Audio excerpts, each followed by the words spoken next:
dont l'Occident est responsable, les ingérences de nos voisins qui veulent notre perte pour accaparer nos richesses. Quelle richesse? Le peuple que vous aimez tant évoquer se tue au labeur pour gagner à peine de quoi se nourrir et s'habiller, avait rétorqué Sviatlania. Ne m'interrompez plus. Nous avons peu de temps avant que la situation ne dégénère, et mes hommes ne brillent pas par leur patience. Où en étais-je?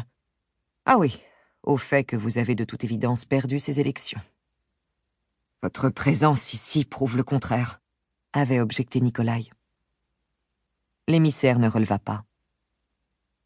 Si vous aimez vraiment votre pays, vous ne souhaitez en aucun cas vous rendre coupable de graves troubles à l'ordre public, avait-il poursuivi d'un ton cynique. Bien que coupable, vous le soyez déjà, ce qui est regrettable. Heureusement pour vous, notre président est magnanime. Je crois même, sans prétendre parler à sa place, qu'il vous porte une certaine estime.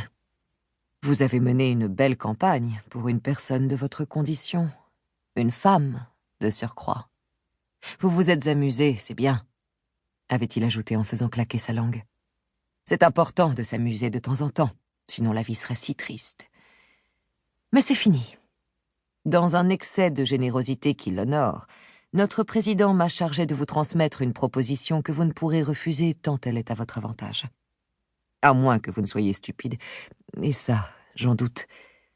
Vous allez reconnaître publiquement votre défaite et faire vos valises.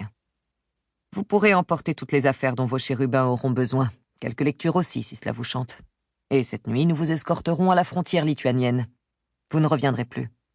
Finalement, vous qui appeliez à la liberté, comme si nous n'étions pas libres chez nous, que ne faut-il pas entendre, allez être la femme la plus heureuse du monde, puisque je vous offre celle de quitter notre nation que vous n'avez cessé de critiquer. Nous forcer à nous enfuir, c'est ça, votre offre généreuse? Vous et vos enfants seulement. Votre mari restera ici. Le président a besoin de s'assurer de votre loyauté, une fois à l'étranger. Le marché était clair. Sviatlania et ses enfants partiraient en exil, et Nikolai irait en prison en guise de garantie. Tant que vous vous tiendrez tranquille, votre époux sera bien traité. Ne dramatisons pas, ce n'est que temporaire.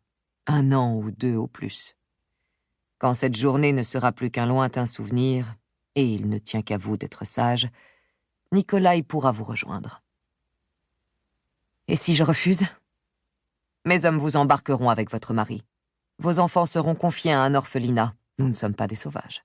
Cela étant, à la prison d'Okrestina, sans consigne particulière, je ne peux répondre de votre sort.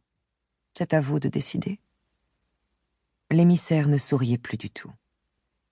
Quand il ne regardait pas Sviatlania dans les yeux, il fixait le bout de ses chaussures, cirées à la perfection. Nikolai avait supplié sa femme d'obéir. 2 ans d'enfermement pour que sa famille ait la vie sauve, ce n'était pas si terrible. Puis il avait serré ses enfants contre lui, leur jurant qu'il les reverrait vite. Il leur fit promettre d'être courageux et de veiller sur leur mère. En larmes, ils promirent. À l'oreille de sa fille, l'aînée, qui fêterait bientôt ses 10 ans, il chuchota lui aussi une promesse. Un jour, mon amour, nous serons libres, et ce sont eux qui iront en prison, je t'en fais le serment. Sviatlania fut conduite à la frontière lituanienne.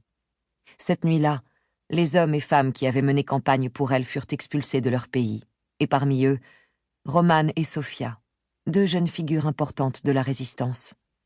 Tous se retrouveraient à Vilnius. Tous, à l'exception de Nikolai. La porte du parloir s'ouvre enfin. Un garde fait signe à Daria qu'elle peut entrer. Nikolai, assis sur une chaise, a les mains enchaînées. Ses menottes le lient à un anneau scellé à la table en métal qui le sépare des visiteurs. Le garde se tient près d'eux, veillant à ce que rien ne passe d'une main à l'autre, épiant leurs paroles. « Tu n'as pas trop mauvaise mine ?» dit Daria. « Meilleure que d'ordinaire, tu sais pourquoi ?» Daria sait. 2 semaines avant chacune de ses visites, les rations alimentaires de Nikolai sont améliorées. Les brimades cessent, pour qu'elle puisse témoigner qu'il est en bonne santé. Tu lui manques. Elle parle de toi aux enfants tous les soirs. Elle leur promet que tu les rejoindras bientôt. Ils vont bien.